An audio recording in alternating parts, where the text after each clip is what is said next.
They didn't know what to make of her when she arrived. She didn't speak. She didn't move unnecessarily. She simply sat in the back of the classroom, eyes forward, back straight, hands still on the table. Her uniform was crisp, her insignia unreadable, and the instructors said only this: observe. Do not interfere. The aliens, with their gray skin and obsidian eyes, were trained for composure. But even they stole glances. They had never seen a human before. Instructors said Earth was a Class 12 death world. Lethal biosphere. Hostile climate. Predators in every shadow. The kind of place that bred apex organisms, or killed them trying. Her presence was an experiment or maybe a warning. No one clarified which. What they knew was she'd come alone, carried in a sealed shuttle flanked by escort drones, walked into the academic war college without a word, and been assigned a seat among the most elite of the Empire's cadets. She was smaller than them, less massive. No natural armor. No chitin, no venom, no redundancy organs. But there was a weight in her presence, silent but undeniable, like an unsheathed weapon laid on the table. Every day she arrived early. Every day she left last. She took notes with a stylus on actual paper. Strange, archaic. She never used the neural uplink. They mocked her at first. Quietly, of course. Laughter shared through subvocal frequencies. Primitive. Flesh bag. Artifact. She didn't react. Even when one cadet knocked her tablet from the desk, she simply picked it up, placed it back, resumed writing. No expression. No sound. As if the interruption didn't warrant attention. As if none of them did. By the third week, no one mocked her anymore. It began subtly. Instructor Varkle presented a complex war simulation, logistics, terrain, opposing force doctrine. She was the only one who solved it. No digital enhancement. No tactical AI.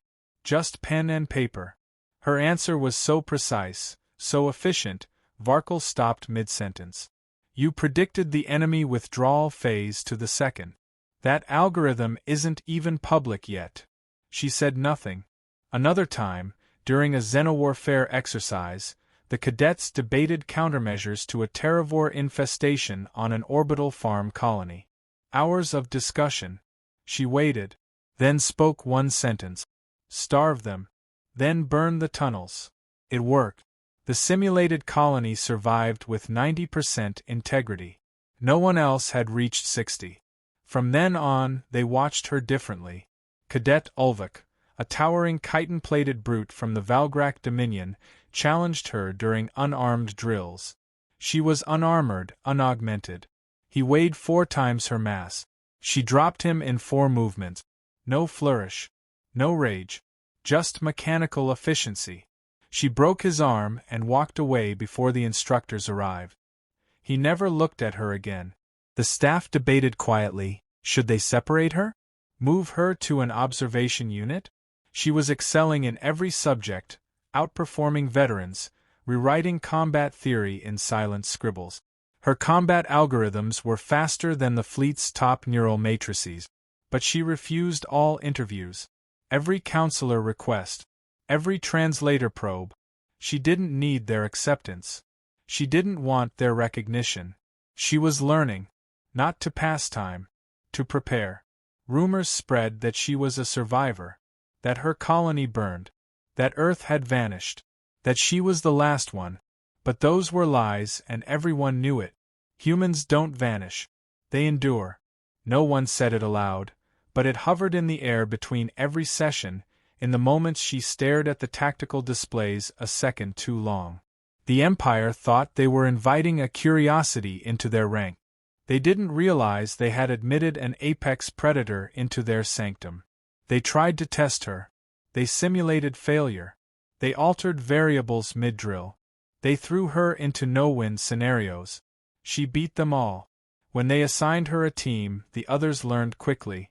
Follow orders or become a lesson.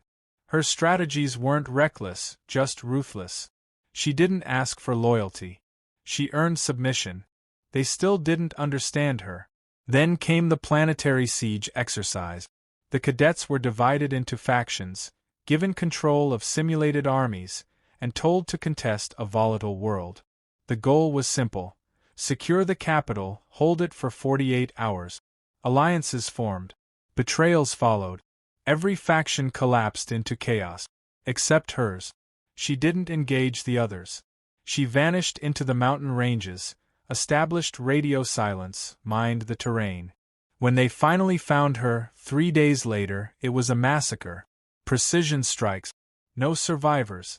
One of the evaluators, an old general with decades of service, leaned forward in the control room. She wasn't playing their game, he muttered. She wrote a new one. She didn't win. She ended the simulation. Word spread to command. Then to the Admiralty. Then to the Emissary Corps. They came to observe her personally.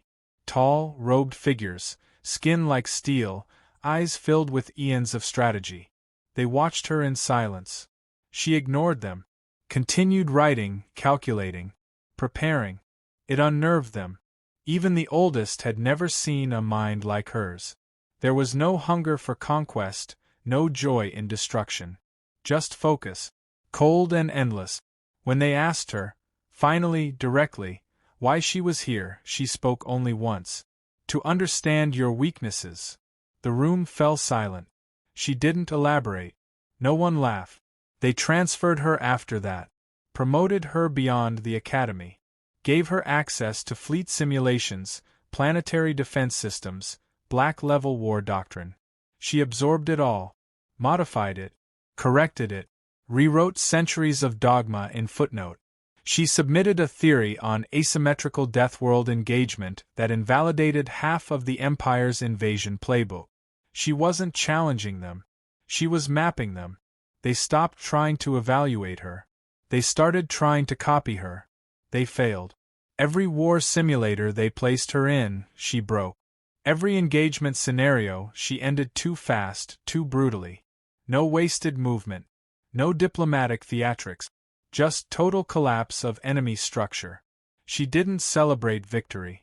She didn't even look proud. She didn't need to. Because somewhere they realized she wasn't fighting simulations.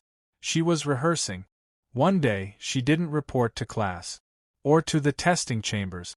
Or to the fleet labs. Her quarters were empty. No record of departure. No shuttle logged. No AI-detected movement. She had vanished from the most secure compound in the Empire. Not escaped. Vanished. Then the reports started. Entire battalions found shredded. Unmarked shuttles breached military airspace and disappeared. Tactical networks were infected with an algorithm no system could decrypt. It didn't disrupt communications. It rewrote them. Generals issued orders to retreat, and watched their own drones execute the command before it was spoken. Someone accessed every high command encryption string. Simultaneously, the Empress herself issued a direct order to activate the orbital silence protocol. It failed. A fleet was dispatched to one of the affected sectors. 7,000 soldiers.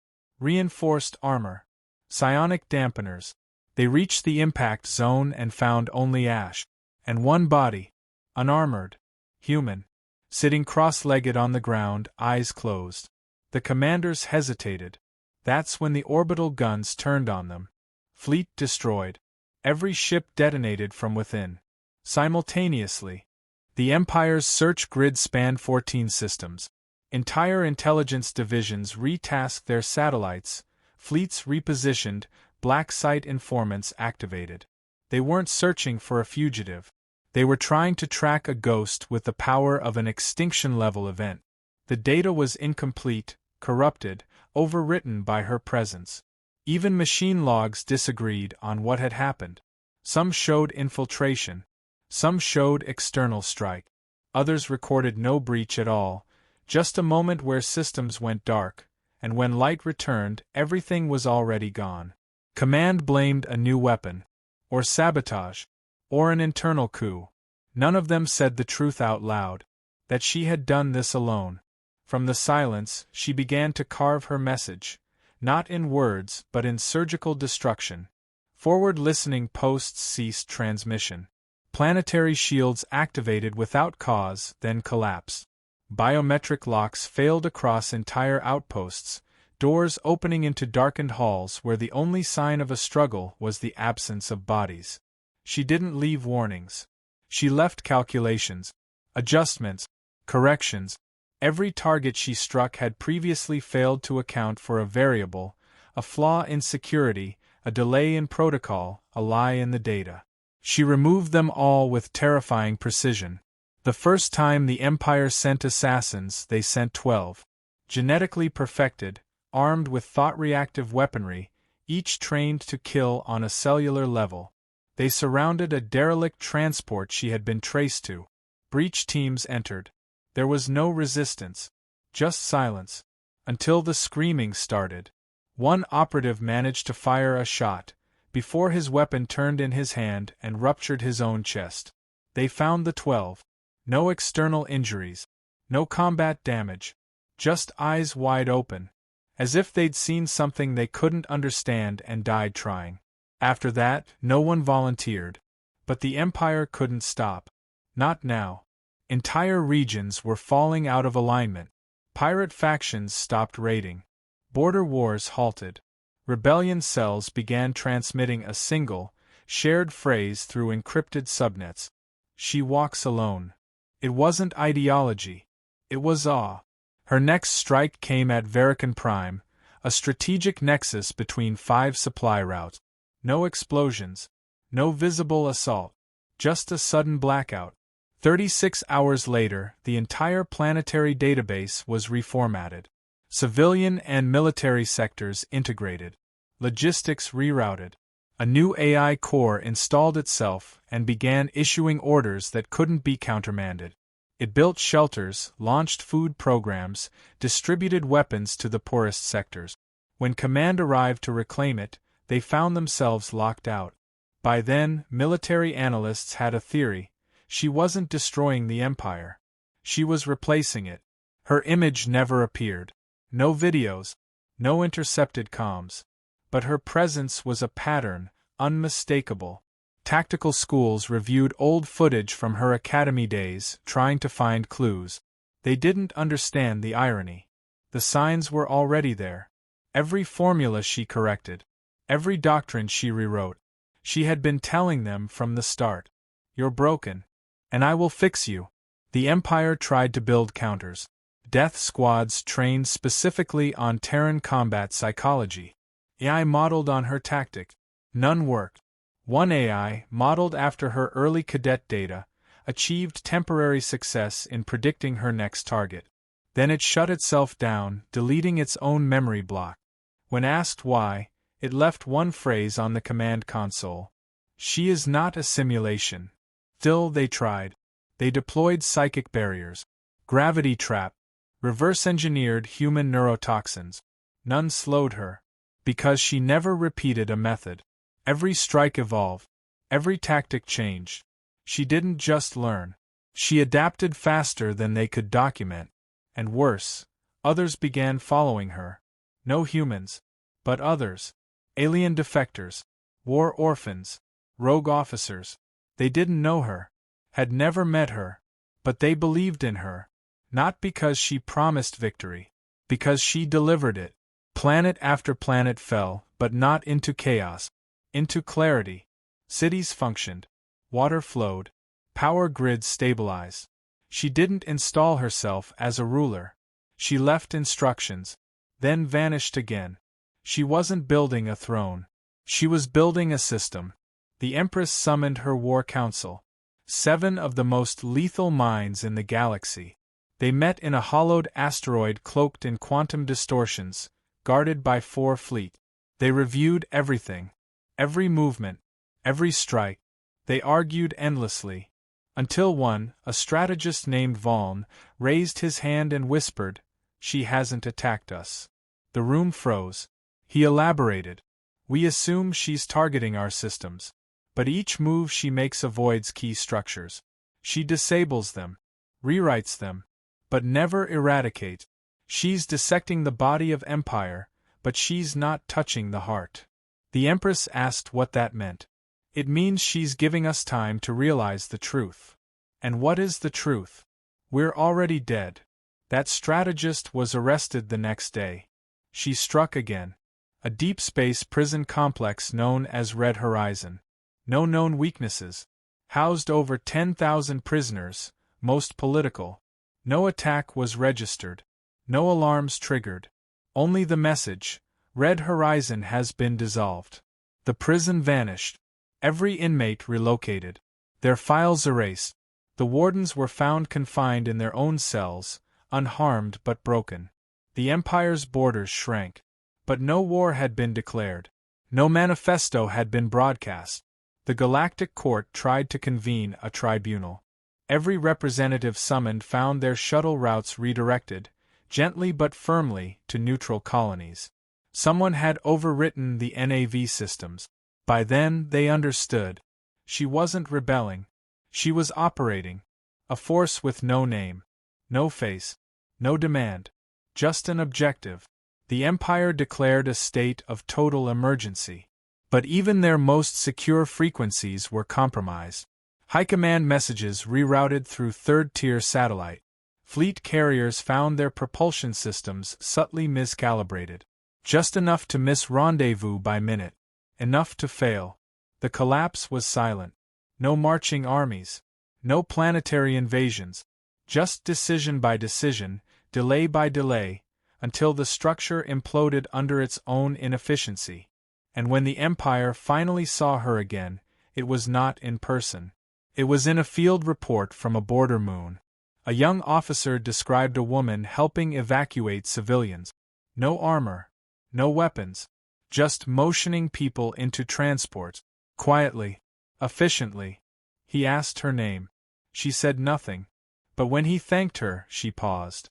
Then replied, "Don't thank me. Just learn."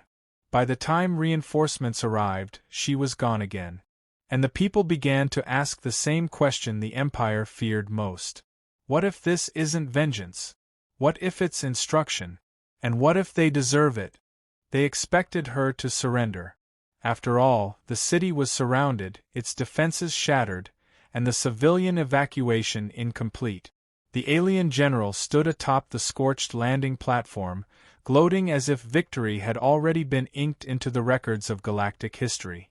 Around him, elite guards stood still, unnaturally tall and armored in reflective black carapace, their energy weapons humming quietly.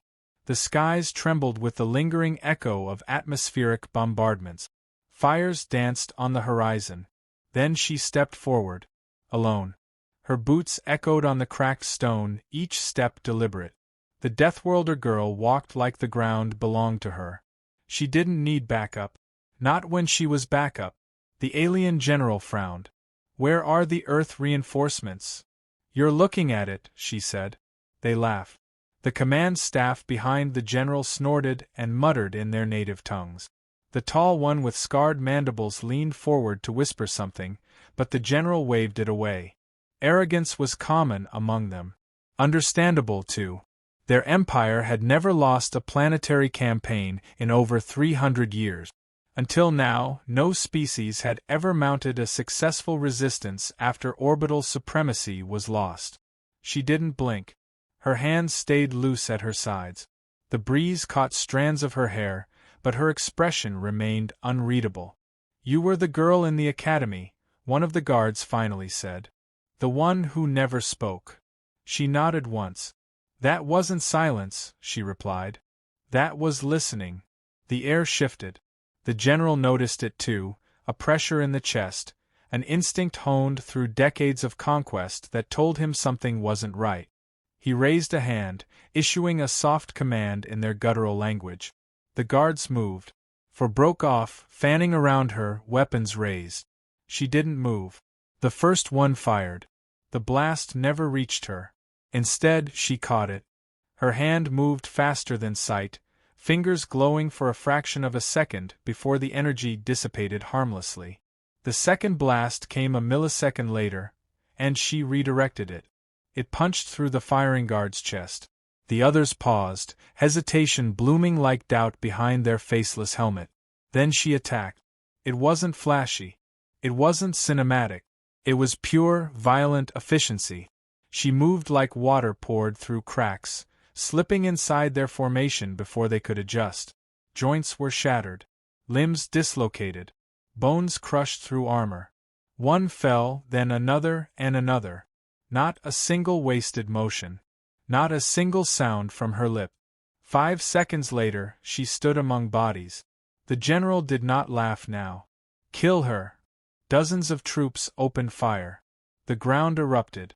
But she was gone. Movement blurred the eyes. She wasn't deflecting now, she was weaving, bending through gaps in the chaos like the laws of physics gave her the courtesy of personal exemption. She closed the distance between her and the firing line, crashing into them like a natural disaster. Shields shattered. Helmets crumpled. Alien soldiers screamed as their precision ranks devolved into confusion. A grenade rolled toward her. She kicked it. It sailed through the air, landed square in the gunship behind the formation. The resulting explosion tore the command vehicle apart, flipping it end over end before it erupted again in secondary detonations. From above, a cruiser trained its main cannon on her. She stared up at it, then vanished. The cannon fired. Too slow. She landed atop the cruiser 3 seconds later, her fingers burying into the alloy hull like it was clay. She tore through it, dropping into the engine core, ripping systems apart as she passed. The ship began to fall. Alarms screamed in alien dialect. Crew scrambled. She didn't care. She exited through the side, walking calmly as the vessel slammed into the ground and exploded behind her. Another battalion was already advancing. Heavily armored. Mechs in the lead. She looked at them like one might study a puzzle. Then she sprinted. The mechs opened fire. Rail slugs screamed toward her, but she was already in the air. She landed atop the lead machine, ripped its cockpit open, and dragged the pilot out in one smooth motion. She dropped him, then launched the machine's weaponized arm into the next mech. It toppled. Chain reaction. The armored infantry reached her seconds later. Close quarters now. She welcomed it. She bent one soldier's arm backward until it snapped. Used his body to swing into another. Knee to the head. Elbow to the throat. She kicked one into a passing tank's treads and ripped another's armor open with her bare hands. It was butchery. The general, watching from a safe distance, started to realize what they'd awakened. This wasn't a trained soldier. This wasn't a superweapon. This was something else. He sent in the heavy unit. Orbital drop pods slammed down. She didn't wait. She charged. One of them raised a shield field. She ran straight through it. The projector shattered like glass under her fist. Then she ducked under the swing of a hammer the size of a small car, climbed the wielder's frame, and drove her palm into the soft joint of its neck. Sparks exploded. The unit collapsed. She stood over it and faced the last 3. They hesitated. She didn't. 3 blurs later, only she stood. The general was trying to retreat. He called for extraction. He screamed into his comms. No one responded. The sky above was silent now. No more ships, because the orbital defense grid had been reactivated. She had done that earlier, remotely, before the first punch had landed. Earth wasn't surrounded anymore. The extraction shuttle landed, its ramp lowering in haste. The general ran for it. He made it 5-step. Then a sonic boom. She landed in front of him. He skidded to a stop, trembling. "You can't win," he said. "I already did." She didn't kill him. Not yet. She turned him around and let him watch as the remainder of his troops laid down their weapons. They had seen enough. A girl, silent, forgotten, overlooked, had broken an army. She walked past him, into the ruins of the city, where civilians emerged cautiously from shelters. They stared at her. Some cheered. Some wept. But none approached. Not yet. She didn't need their thanks. She didn't need glory. She had done what needed to be done. The Earth Command network crackled back to life in her ear. "We're receiving multiple surrender signals from enemy sectors." She said nothing. "Operative report?" She finally answered. "Class dismissed." The channel went silent, then erupted with noise, cheering, disbelief, strategic scrambling to accept the impossible. But she was already gone. She left the battlefield behind, walking alone down the fractured street, beneath the banner of an empire that no longer held this world. The girl they ignored in class. The girl who never spoke. The girl who silenced an army. Because humans weren't just dangerous. They were unpredictable. And when one listened long enough in silence, they learned exactly where to strike. And exactly how hard. Even the stars would remember this lesson.